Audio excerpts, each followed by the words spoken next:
Halo semuanya, selamat datang lagi di sesi bedah kasus kita. Nah, hari ini kita punya topik yang jujur aja, bener-bener epic. Kita bakal ngebedah peluncuran Cyberpunk 2077. Buat kalian yang ada di dunia pengembangan software, manajemen proyek, atau sekedar penikmat berita teknologi, peluncuran game ini tuh ibarat studi kasus dunia nyata yang paling esensial. Gila banget. Kita nggak cuma ngomongin soal gamenya aja ya, tapi kita bakal bener-bener menyelami anatomi kegagalan sebuah proyek raksasa. Gimana ceritanya proses development yang super kompleks bisa berantakan parah tepat di garis finish? So, siap-siap ya, karena pembahasan kali ini bakal seru banget. Oke, cepet aja. Ini agenda kita hari ini. Kita mulai dari ekspektasi tinggi berujung petaka, terus kita cari tahu akar masalah peluncuran gagal, mengaitkannya dengan finalisasi proyek dari materi pertemuan 15, lalu melihat strategi perbaikan dan pemulihan, dan terakhir pelajaran penting manajemen proyek yang bisa kita ambil. Bagian pertama, ekspektasi tinggi berujung petaka. Nah, mari kita mulai bahas ini. Coba bayangin, sebuah proyek game paling masif di industri modern, dibikin sama studio raksasa CD Projekt Red, dan hype-nya di tahun 2020 tuh wow, bener-bener gak ada tandingannya. Tim marketingnya menjanjikan visual next generation, open world yang super kompleks, dan AI yang canggih banget. Tapi, realitanya pas rilis, bener-bener ironis dan sejujurnya agak kocak. Pemain malah nemuin karakter yang nembus tembok, NPC yang tiba-tiba ngilang, mobil terbang tanpa alasan yang jelas, sampai frame rate yang jatuh parah.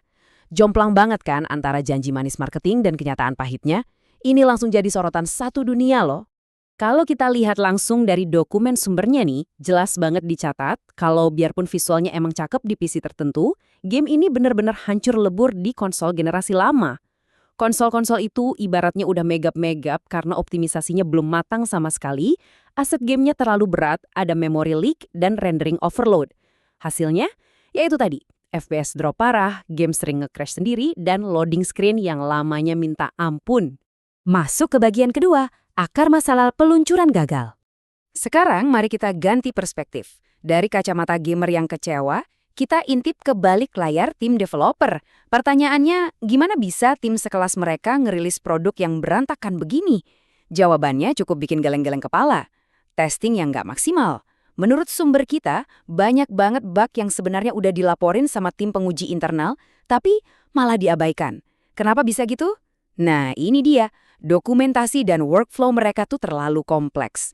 Saking raksasanya skala proyek ini, komunikasi antar tim jadi macet total dan sistem pelacakan bug mereka bener-bener nggak optimal. Lanjut ke bagian ketiga, kaitan finalisasi proyek. Kalau kita coba bedah kegagalan ini pakai kacamata akademis, khususnya dari kerangka materi pertemuan 15. Kita bakal nemuin masalah yang sangat fatal di tahap project finalization.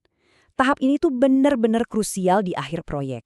Isinya debugging, optimisasi, uji kompatibilitas, dan tes performa sebelum produk itu dianggap stabil untuk dideploy. Nah, kasus Cyberpunk ini jadi bukti nyata. Gimana sebuah proyek dipaksa rilis padahal softwarenya belum stabil sama sekali. Mereka seakan-akan merem soal kesiapan peluncuran atau deployment readiness. Akar dari segala kekacauan manajemen proyek mereka itu sebenarnya simple aja. Dokumentasi yang ruwet. Dokumentasi yang rumit ini bikin manajemen jadi super sulit dan ujung-ujungnya alur kerja antar tim jadi nggak sinkron. Bayangin aja ada ribuan aset dan ratusan developer kerja bareng tapi nggak punya dokumentasi yang rapi. Tim tester dan developer jelas bakal kewalahan dan pusing sendiri buat ngelacak dan benerin error teknis yang numpuk. Bagian keempat, strategi perbaikan dan pemulihan. Nah, yang menarik dari bagian ini adalah, biarpun mereka dihajar sama gelombang kritik yang mungkin paling brutal dalam sejarah industri game modern, CD Projekt Red nggak lepas tangan. Mereka justru pakai titik-titik lemah dari tahap finalisasi tadi sebagai roadmap utama buat berbenah. Langkah pertama yang langsung mereka eksekusi, massive bug fixing. Mereka terus-terusan ngerilis patch berukuran raksasa buat benerin glitch karakter yang nembus objek, animasi yang patah-patah, sampai memperbaiki AI yang ngaco. Proses perbaikan mereka kali ini benar-benar terstruktur rapi. Setelah nyapu bersih bug-bug besar biar gamenya stabil dulu, mereka langsung fokus ningkatin optimisasi. Mereka perbaiki tekstur dan manajemen memori buat dongkrak performa FPS. Terus, mereka juga memperketat hardware compatibility testing, terutama buat konsol lama. Dan yang nggak kalah penting, mereka rombak ulang manajemen internal tim dengan memperketat kontrol versi sistem mereka biar kolaborasinya jauh lebih solid. Terus, apa dampaknya? Dampak paling kerasa dari perombakan internal ini justru datang dari langkah standarisasi dokumentasi. Dengan sistem yang sekarang udah dipecah per modul dan didokumentasikan dengan sangat jelas, proses maintenance jadi jauh lebih gampang. Proses update juga jadi super cepat. Perubahan fundamental inilah yang bikin mereka akhirnya bisa nerapin strategi pembaruan yang berkelanjutan dengan stabil. Mereka bisa rilis patch, hotfix, atau bahkan fitur baru tanpa harus takut ngerusak elemen lain secara nggak sengaja. Hasilnya benar-benar nyata loh. Rangkaian strategi update ini akhirnya berhasil memulihkan keadaan. Beberapa tahun setelah masa rilis yang suram itu, performa gamenya jadi jauh lebih stabil. Pelan tapi pasti, rating dari pengguna naik drastis.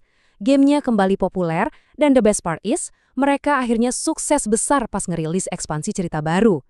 Ini benar-benar contoh kebangkitan manajemen proyek yang epic banget. Dan bagian kelima, pelajaran penting manajemen proyek.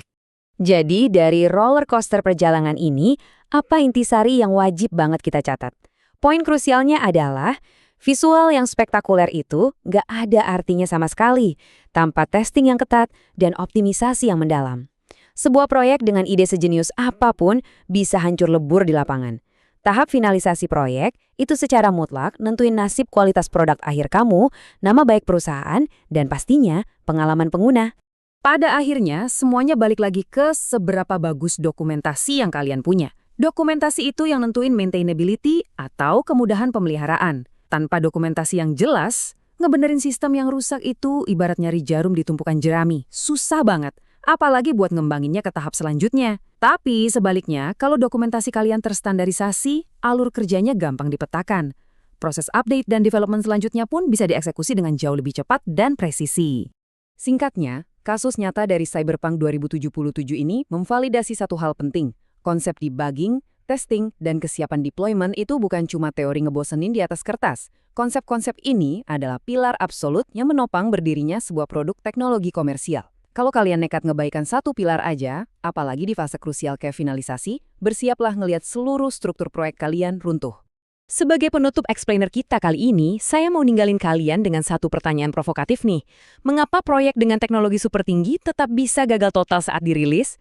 Jawabannya rasanya udah lumayan jelas sekarang. Ambisi teknologi setinggi langit dan visual yang memukau nggak bakal pernah bisa gantiin pentingnya kedisiplinan sebuah manajemen proyek yang matang. Tolong ingat baik-baik hal ini saat kalian merencanakan proyek software kalian berikutnya ya. Oke, makasih banyak udah ngikutin sesi bedah kasus ini, dan sampai jumpa di analisis seru kita selanjutnya.